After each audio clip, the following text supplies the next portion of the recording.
نہیں کرے گی. اس سے پتہ چلتا ہے کہ ہر مسئلہ حدیث میں بیان نہیں ہوتا.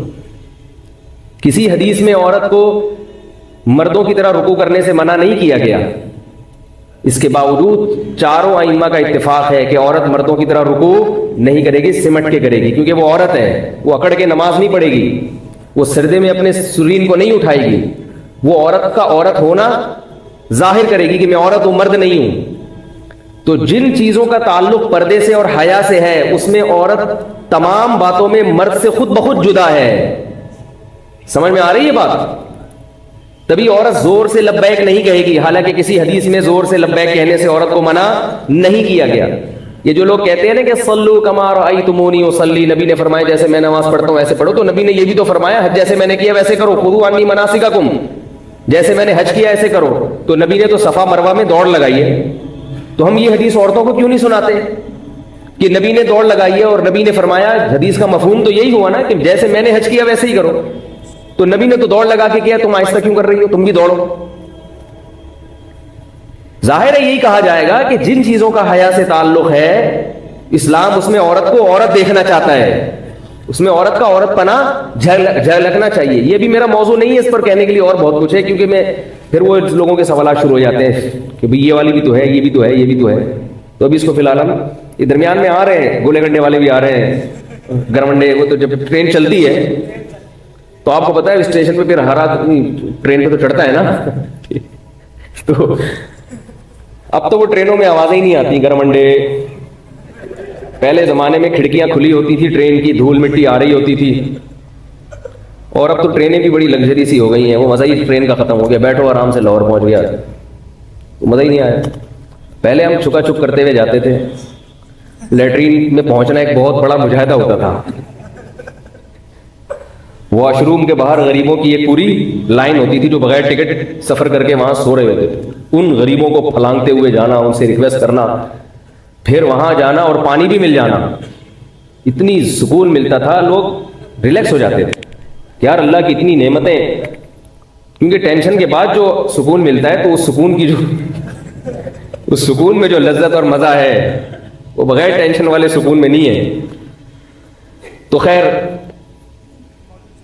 میں یہ کر رہا تھا, کیا بات تھی جو ابھی میں یہاں سے جو موضوع ذہن میں لے کے بیٹھو نا تو پھر وہ اسی پہ کنٹینیو رہتا ہے آدمی. لیکن یہ بھی علمی باتیں ہیں, یہ الگ موضوع کے تحت پھر آتی ہیں. ہاں میں اس کر رہا تھا کہ دیکھو صحابی رسول نے آیت کا مطلب غلط سمجھا. اس پر قرآن مجید کی آیت نازل ہوئی, ایک لفظ نازل ہوا من الفجر, فرمایا کلوا واشربوا حتی یتبین لکم الخیط الابیض من الخیط الاسود من الفجر کا لفظ نازل ہوا تاکہ دوبارہ کسی کو کنفیوژن نہ ہو. من الفجر یعنی فرمایا کہ اس سے مراد کیا ہے؟ فجر کی روشنی ہے, دھاگے مراد نہیں ہے. یہاں ایک سوال پیدا ہوتا ہے کہ قرآن یہ کنفیوژن پہلے ہی دور کر دیتا تاکہ یہ نوبت ہی نہ آتی. ایک لفظ صحابی کے نہ سمجھنے کی وجہ سے بعد میں نازل کیا جا رہا ہے, تو اللہ تو عالم الغیب ہے, اللہ پہلے ہی کنفیوژن دور کر دیتے, من الفجر نازل کر دیتے. کیا خیال ہے بھائی؟ تو بھائی اللہ اگر پہلے کر دیتے نا نازل, تو یہ فلسفہ پھر سمجھ میں ہمارے لیے آپ کو سمجھانا بہت مشکل ہوتا کہ اللہ کے بیان کے بغیر یا نبی کے بیان کے بغیر قرآن سمجھ میں نہیں آتا. یہ بات پھر سمجھ میں نہیں آتی. سمجھ میں آ رہی؟ اب آ گئی سمجھ یا اب بھی نہیں آئی؟ شکر ہے. تو میں یہ کر رہا تھا میرے بھائی کہ جن سوالات کی تیاری ضروری ہے عوام کی توجہ ان سوالات کی تیاری کی طرف نہیں ہے. اور ان علماء سے عوام محبت بھی نہیں کرتی. عوام کو بھی مزہ آتا ہے چسکے لینے میں. جب تک ایک دوسرے پہ مولوی حضرات کیچڑ نہ اچھالیں, طنز نہ کریں, مناظرے بازی, چیلنج بازی ہو, اس کو پچھاڑ دیا, اس نے اس کو پچھاڑ دیا, اس کے بغیر مزہ نہیں آتا. تو ہم سب کو, مجھے بھی اور آپ کو بھی اپنی قبر کی فکر کرنی چاہیے. سب سے پہلے سوال ہوگا توحید کے بارے میں, اور توحید کا وہ مفہوم جو قرآن نے بیان کیا. ایک اپنی گھڑی کی توحیدیں بھی آج کل مارکیٹ میں چل رہی ہیں. بزرگوں کو اپنی زندگی سے نکال دینا, اس کو لوگ سمجھتے ہیں توحید. میں صرف اللہ کو مانتا ہوں, کسی بزرگ کو نہیں مانتا. میں نے کہا اپنی بیوی کو کیوں مانتا ہے تو ہے بھائی, اپنے باپ کو کیوں مانتا ہے؟ بعض لوگ بزرگوں سے محبت کا اظہار ان کے ہاتھ چومنے کو بھی شرک سمجھتے ہیں. اللہ کے بندوں, کسی سے عقیدت محبت میں ہاتھ چوم لینا شرک کا اس سے کیا تعلق ہے؟ میں مانتا ہوں کہ زیادہ نہیں ہے چوما چاٹی جو اس طرح کی بزرگوں کی ہوتی ہے، اس سے نقصان ہوتا ہے. اول تو کوئی بزرگ ہوتا بھی نہیں ہے، لوگ خام خواہ میں عقیدت میں ہاتھ پاؤں چومنا شروع کر دیتے ہیں اس کے. اعتدال ہر چیز میں اچھا ہے، لیکن اگر کوئی فرد محبت میں اپنے کسی بزرگ کے کبھی ہاتھ چوم لے اس میں کوئی خرابی نہیں ہے، اس کا شرک سے کوئی تعلق نہیں ہے. عربوں میں رواج ہے نا، جب بھی ملتے ہیں ایک دوسرے کا ماتھا چومتے ہیں، یہ شرک ہو گیا. یہ جیسے ماتھا چومنے سے مشرک نہیں بن جاتا، ایسے ہاتھ چومنے سے بھی مشرک نہیں بن جاتا، اس کو بھی شرک ہے. بعض لوگ تعویذ کو شرک کہہ دیتے ہیں. ایک صاحب مجھے کہنے لگے تعویذ شرک ہے. میں نے کہا تعویذ میں یا اللہ مدد لکھ کے گلے میں لٹکا دیا، یہ شرک کہاں سے ہو گیا اللہ کے بندو؟ کہنے لگے یہ شرک کا ذریعہ ہے. میں نے کہا جو چیز جس چیز کا ذریعہ ہوتی ہے وہ چیز نہیں ہوتی. حیدرآباد جانے کا ذریعہ سڑک ہے نا، کراچی سے جب حیدرآباد جائے تو کس ذریعے سے جائیں گے؟ سڑک سے. تو کیا سڑک حیدرآباد ہے؟ تو جب کسی چیز کو شرک کا ذریعہ کہہ دیا تو یہ آپ نے کہہ دیا کہ وہ شرک بہرحال نہیں ہے. ہاں ذریعے پر بات ہو سکتی ہے، ذریعے پر بات ہو سکتی ہے. تبھی میں بھی تعویذ گنڈوں کا قائل نہیں ہوں، جائز سمجھتا ہوں، مگر میں سمجھتا ہوں اس زمانے میں اس سے اجتناب ضروری ہے، کیونکہ لوگوں کے عقائد خراب ہیں.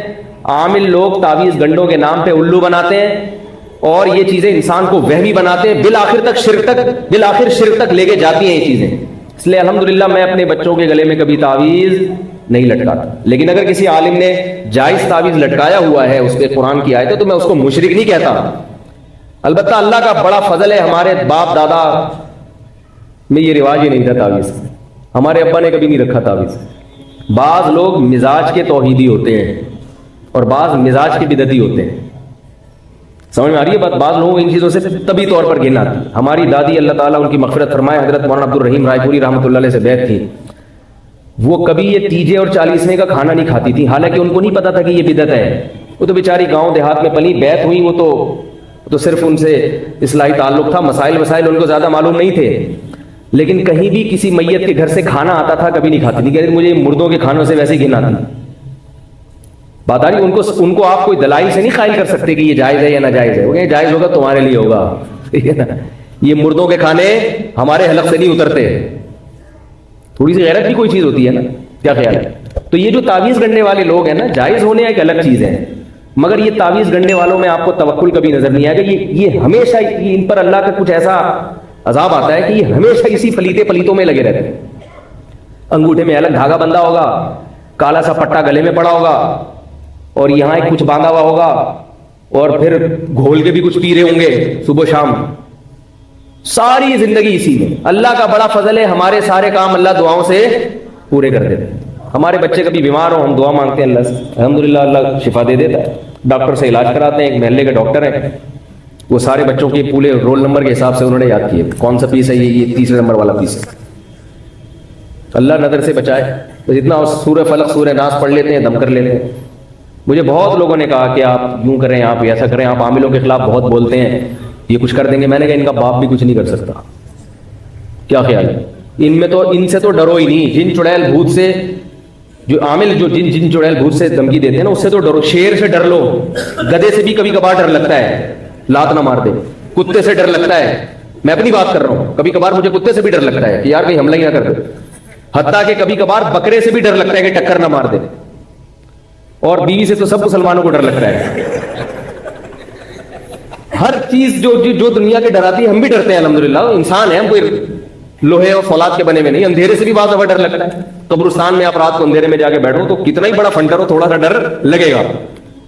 اللہ کا بڑا فضل ہے، میں کبھی عامل سے، چاہے دیوبندی ہو، چاہے کسی بزرگ کا خلیفہ ہو، چاہے اس کے ماتھے پہ تہجد کے نشانات ہو، چاہے اس کو 100 بزرگوں سے خلافتیں ملی ہوئی ہوں، اپن نہیں مانتا بھائی، ہم نہیں مانتے. اس پہ میں بہت دلائل لے چکا ہوں، لیکن اگر کسی کو دلیل سمجھ میں نہیں آئے تو کانفیڈنس بھی ایک دلیل ہوتی ہے کہ ایک آدمی ممبر پہ بیٹھ کے اتنی کانفیڈنس سے بات کر رہا ہے، اس کا مطلب کچھ بات میں دم ہے. کانفیڈنس بھی دلیل ہوتی ہے بعض دفعہ. حضرت ابو بکر نے حضرت عمر رضی اللہ تعالیٰ عنہ کا کسی رائے میں اختلاف ہوا تھا. حضرت عمر رضی اللہ تعالیٰ عنہ نے کہا کہ قرآن کو جمع کیا جائے. حضرت ابو بکر نے کہا جو کام نبی نے نہیں کیا میں وہ کیوں کروں، جو کام نبی نے نہیں کیا میں وہ کیوں کروں. حضرت عمر نے فرمایا آپ کو کرنا پڑے گا. اتنے بغیر دلیل کے حضرت عمر کانفیڈنس سے بات کرتے رہے کرنا پڑے گا ورنہ قرآن ضائع ہو جائے گا. ابو بکر فرما رہے کہ بھائی اگر ضائع ہونے کا خطرہ تھا تو نبی نے کیوں نہیں کیا یہ کام. حضرت عمر دلیل نہیں دے رہے، فرمایا نہیں کرنا پڑے گا ورنہ ضائع ہو جائے گا. اتنا زور سے اصرار کیا ابو بکر فرماتے ہیں اللہ نے مجھے شرح صدر کر دیا کہ بھائی یہ عمر صحیح کہہ رہا ہے. بعض دفعہ دلیل نہیں ہوتی, بندے کا کانفیڈنس کام کر جاتا ہے.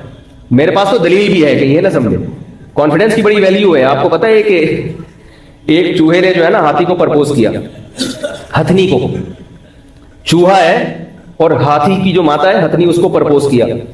تو ہتھنی نے بولا تو اپنی اوقات دیکھ, تو اپنی اوقات دیکھ کمبخت, اپنا خاندان دیکھ, اپنا قد دیکھ, نہ تیرا نیچ خاندان کے گھٹیا آدمی, تجھے شرم نہیں آئی میرے لیے نکاح کا پیغام بھیج رہے, تجھے شرم نہیں آئی؟ تو چوہا کہتے ہیں ان سب چیزوں کو چھوڑ, کانفیڈنس دیکھ میرا. ان سب چیزوں کو, یہ خیر لطیفہ ہے, اس کو لطیفہ ہی سمجھے آپ. کہہ رہے ان سب چیزوں کو چھوڑ, ایک خوبی ہے میرے اندر, وہ کیا ہے؟ کانفیڈنس.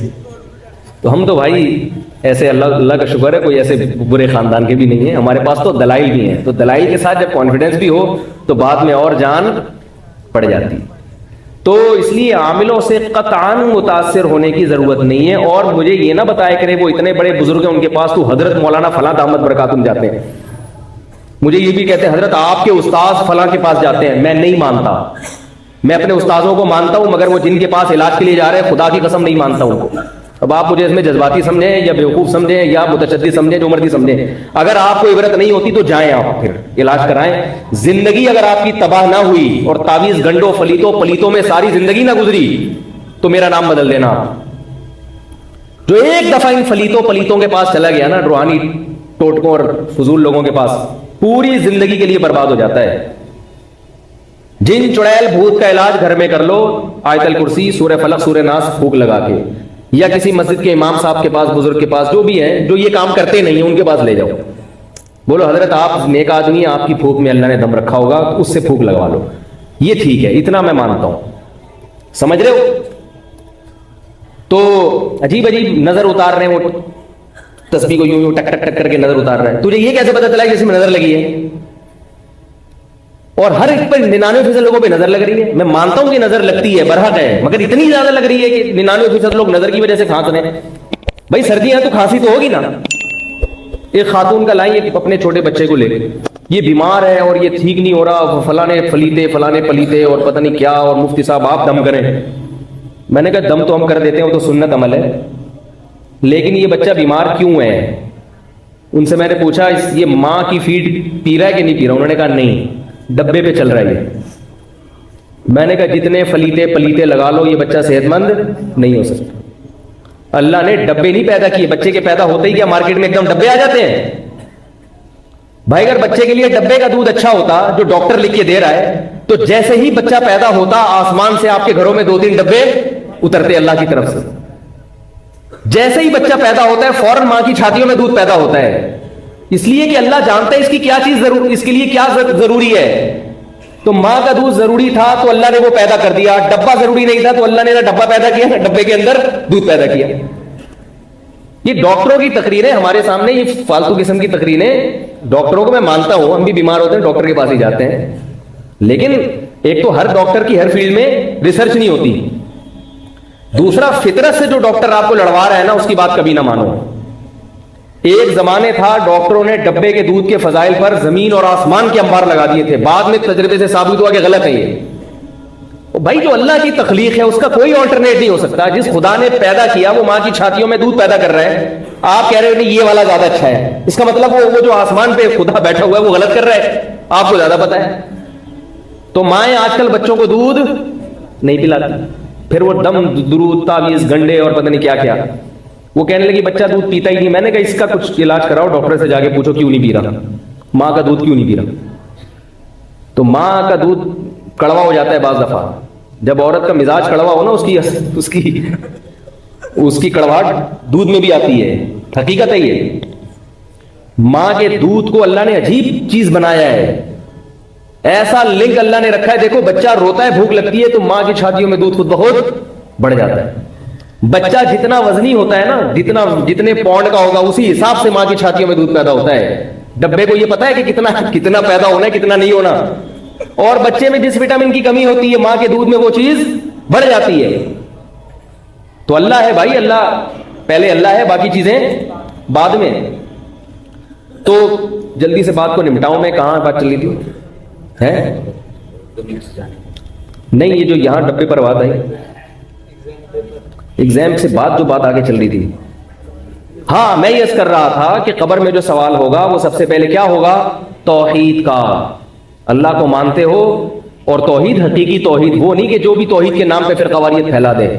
تو میں یہ کر رہا تھا یہ تعویذ گنڈوں کے چکر میں اللہ کے بندو نہ پڑا کرو. اللہ سے دعائیں مانگو، دعائیں مانگنا سیکھو. جب کوئی پریشانی ہو، مشکل ہو، تو اس کے اسباب بھی دیکھو کہ کیوں پریشانی ہو رہی ہے، اس کے اسباب دور کرو. ہماری اپنی حماقتیں ہیں جن کی ہمیں سزا مل رہی ہوتی. اب آپ بیمار رہ رہے ہیں تو آپ کی جب صبح شام پراٹھے کھاؤ گے تو بیمار تو ہو گئے. بیمار نہیں ہو رہے تو سمجھ لو کسی نے کچھ کیا ہوا ہے کہ اتنے پراٹھے کھا کے بھی بیمار نہیں ہو رہا. میں حقیقت ہے نا. جس قسم کی خوراکیں ہیں، ایکسرسائز بالکل بھی نہیں ہے، پھر کہہ رہے ہیں یار پتہ نہیں گھر میں پریشانیاں ہیں چلی آ رہی. احتیاط بالکل بھی نہیں ہے کسی چیز میں، بالکل بھی محتاط نہیں ہے. احتیاط والا پہلو تو اختیار کرتے ہی نہیں ہے. نکاح میں صرف خوبصورتی دیکھی جاتی ہے عورت کی، اخلاق خاندان دیکھا ہی نہیں جاتا. پھر بھی جب چترول لگاتی ہے بچے بھی باغی ہو جاتے ہیں، کہہ رہے ہیں یار میرا تو سارا گھر کا سیٹ اپ ہی خراب چل رہا ہے. تو ظاہر ہے جب آپ نے جو چیز دیکھی تھی ناک نقش وہ مل گیا آپ کو، اخلاق تو دیکھے ہی نہیں آپ.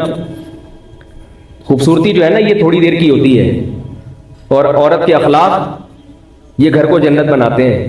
اس لیے نبی نے فرمایا، یہ نہیں نبی نے کہا کہ خوبصورت عورت سے نکاح نہیں کرو، فرمایا نہیں، ترجیح کس کو دو؟ خوش اخلاق اور دیندار کو. اگر وہ خوبصورت بھی ہے تو بہت اچھی بات ہے، خوبصورت نہیں ہے آپ کے پاس دو آپشن ہے، ایک اخلاق اچھے ہیں اور ایک ہی صرف حسن و جمال ہے. تو آپ صلی اللہ علیہ وسلم نے کیا فرمایا؟ کس کو ترجیح دو؟ کیونکہ آگے پوری نسل ہے بھائی، بچے پیدا ہوں گے، کل آپ گھر کے سربراہ بنو گے تو سارے بچوں کو باغی بنا دے گی آپ کا. تو اسباب کامیابی کے اختیار کرنا اور پھر اس کے ساتھ کیا کرنا؟ دعا کرنا. یہ اللہ کو پسند ہے. اور پھر وہ استخارہ کا تو میں کرتا رہتا ہوں حساب، ابھی میں نہیں چھیڑوں گا استخارے کا. تو میں یہ کر رہا تھا کہ جو ضروری سوالات ہیں قبر میں، جن سوالات کا جواب دینا ہے، آج پبلک ان سوالات کی تیاری، وہ جو ہماری ذات سے متعلق سوال ہوں گے. ہم سے یہ سوال نہیں ہوگا کہ یزید کیسا آدمی تھا، فاسق تھا یا اچھا تھا. ہاں ہم سے اہل بیت کی محبت کا سوال ہوگا کہ رسول اللہ صلی اللہ علیہ وسلم کے جو خاندان کے لوگ ہیں ان سے محبت تھی یا نہیں تھی. یہ تو ضروری چیز ہے، جس سے انسان کو محبت ہوتی ہے اس کے اہل و عیال سے بھی محبت. تو حضرت حسین سے ہم کیا کرتے ہیں؟ محبت کرتے ہیں. حضرت حسن سے بھی. باقی یزید ہماری زندگی سے اس کا کوئی تعلق نہیں، اس کے بارے میں خاموش رہو، کیا ضرورت ہے. اسی طرح اور بہت ساری چیزیں جو فالتو لوگوں نے بنا کے پورے اس پہ فرقے کھڑے ہو چکے ہیں ان چیزوں پہ. تو پھر سوال ہوگا دوسرا، حقوق اللہ میں. حقوق اللہ میں سب سے پہلے کس چیز کا سوال ہوگا بھائی؟ نماز. یہ نہیں ہوگا کہ اس طرح پڑھی تھی کہ اس طرح پڑھی تھی. اگر نماز میں یہ سوال ہوتا نا قیامت کے دن کہ رفع الیدین کیوں نہیں کیا، تو عبداللہ بن مسعود کی نماز قبول نہیں ہوگی، کیونکہ وہ رفع الیدین نہیں کرتے تھے. اور مصنف ابن ابی شیبہ میں ہے کان اصحاب علی وابن مسعود لا يرفعون ایدیہم فی الصلاۃ. عبداللہ بن مسعود اور حضرت علی کے شاگرد رفع الیدین نہیں کرتے تھے. یہ تو سارے شاگردوں کی نماز ضائع. اور اگر قیامت کے دن یہ سوال ہو گیا کہ رفع الیدین کیوں کیا ہے بھائی، تو پھر عبداللہ بن عمر کی نماز ضائع ہو جائے گی، وہ تو کرتے تھے. انس بن مالک کی نماز بولو نا بھائی ضائع ہو جائے گی. عبداللہ بن عباس کی نماز. اس سے کیا پتہ چلتا ہے کہ اگر یہ ضروری سوال ہوتا تو صحابہ اس مسئلے میں اختلاف بولتے کیوں نہیں یار؟ لازمی اختلاف کرتے، اور بڑی پھڈے بازیاں ہوتی ہیں صحابہ میں. نہیں پہلے اس مسئلے کو حل کرو، رفع الیدین کرنا ہے کہ نہیں کرنا، اس کے بعد امت آگے چلے گی. جہاد بعد میں ہوگا، پہلے یہ حل کرو. انہوں نے کہا یہ بھی ٹھیک ہے، جیسا اختلاف چل رہا ہے چلنے دو، آگے چلو، چھوڑ دو اس کو یہیں پہ.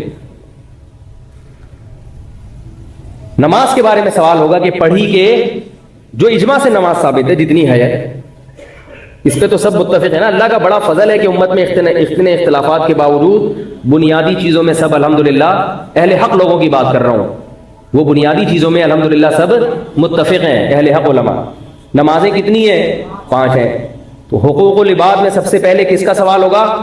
نماز کا، جماعت سے نماز. اور حقوق العباد میں سب سے پہلے بولو بھائی، نہیں پتہ ہی کوئی نہیں، والدین کے بارے میں. کیونکہ حقوق العباد کی ابتدا کہاں سے ہوتی ہے؟ والدین سے، ان کے ساتھ کیسا سلوک، پورے محلے کو خوش رکھا ہوا ہے، ابا اماں کیا ہیں؟ ناراض ہیں. اور یاد رکھو جہاں باپ اور ماں کی بات آتی ہے تو دادا دادی اور نانا نانی اس میں اس مفہوم میں خود بخود داخل ہوتے ہیں، خود بخود داخل ہوتے ہیں. پھر حقوق العباد کی مختلف نوعیتیں ہیں. نوعیتیں کیا مطلب؟ خوش اخلاقی بھی حقوق العباد میں آتی ہے، خرچ کرنا بھی حقوق العباد میں آتا ہے. آپ اگر خوش اخلاقی سے بات نہیں کر رہے، بد اخلاق ہیں، تو آپ صلی اللہ علیہ وسلم نے فرمایا بد خلق آدمی، حدیث کا مفہوم ہے اللہ سے بھی دور ہوتا ہے اور لوگوں سے بھی دور ہوتا ہے، وہ کما قال صلی اللہ علیہ وسلم. اور آپ صلی اللہ علیہ وسلم نے فرمایا جس کے اخلاق سب سے اچھے ہوئے قیامت کے دن سب سے میرے قریب وہ ہوگا. بات جو بھی کرتا ہے ایسا کرتا ہے جیسے ہمارے معاشرے میں دیکھ لیں ڈنڈا کھینچے ہوئے. کل مجھے کسی مولوی صاحب کا کلپ بھیجا، وہ پتہ نہیں علماء پہ بڑا طنز کر رہے تھے کہ یہ علماء ایسے، مولوی ایسے. میں نے کہا ان کو پہلے بات کرنے کی سلیقہ اور تمیز کہیں سے سکھاؤ، پھر مجھ سے تو سنا نہیں جاتا ہے، 1 منٹ سن کے بند کر دیتا ہوں، کان پھٹ رہے ہو گدھوں کی طرح چیخ رہے. یہ اخلاق ہے.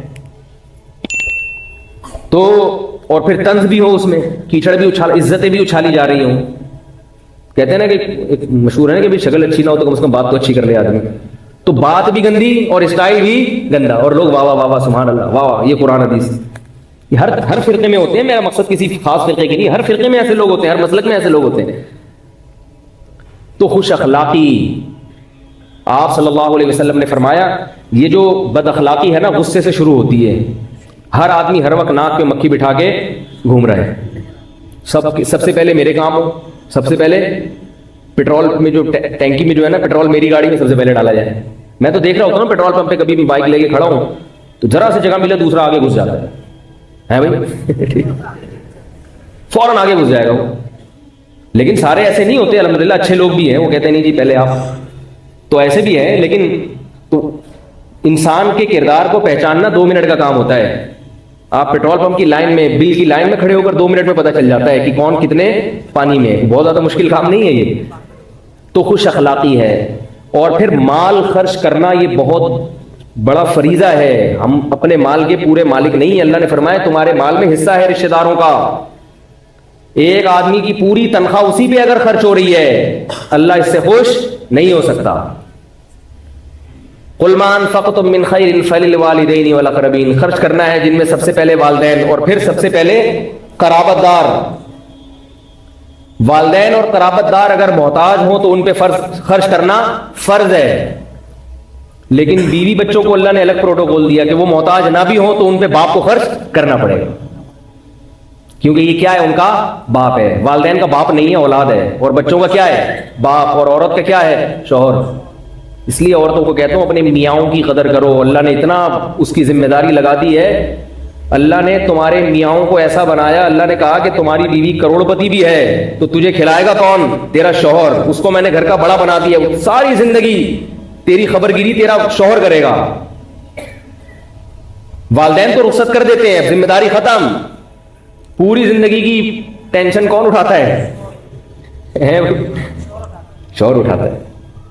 اور یہ جو مشرقی شوہر ہیں، مسلمان شوہر، ان کی اگر عظمت خواتین کو سمجھ میں نہیں آتی، یورپ میں جا کے دیکھو، وہاں کے شوہر بڑے اچھے ہیں، خوش اخلاق ہیں. ہر بات تھینک یو سے شروع کرتے ہیں. تھینک یو پہ جیسے ہمارے ہوتا ہے نا وظیفہ شروع میں 11 دفعہ درود شریف، آخر میں 11 دفعہ. تو انگریز جب بھی بات شروع کرے گا مسکرا کے تھینک یو کے ذریعے، درمیان میں کچھ رپورٹ پیش کرے گا بڑے مزے سے بہت اچھے اخلاق کے ساتھ، اور آخر میں پھر کیا کہے گا؟ تھینک یو کہہ کے. جاب سے بھی نکالیں گے تو تھینک یو کہہ کے نکالیں گے. اتنے اچھے اخلاق.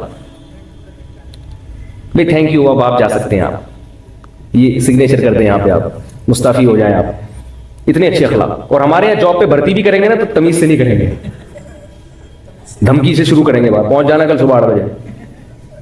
تو لیکن اتنے اچھے اخلاق کے باوجود بیوی پہ خرچ کرتے ہیں، بچوں پہ خرچ کرتے ہیں.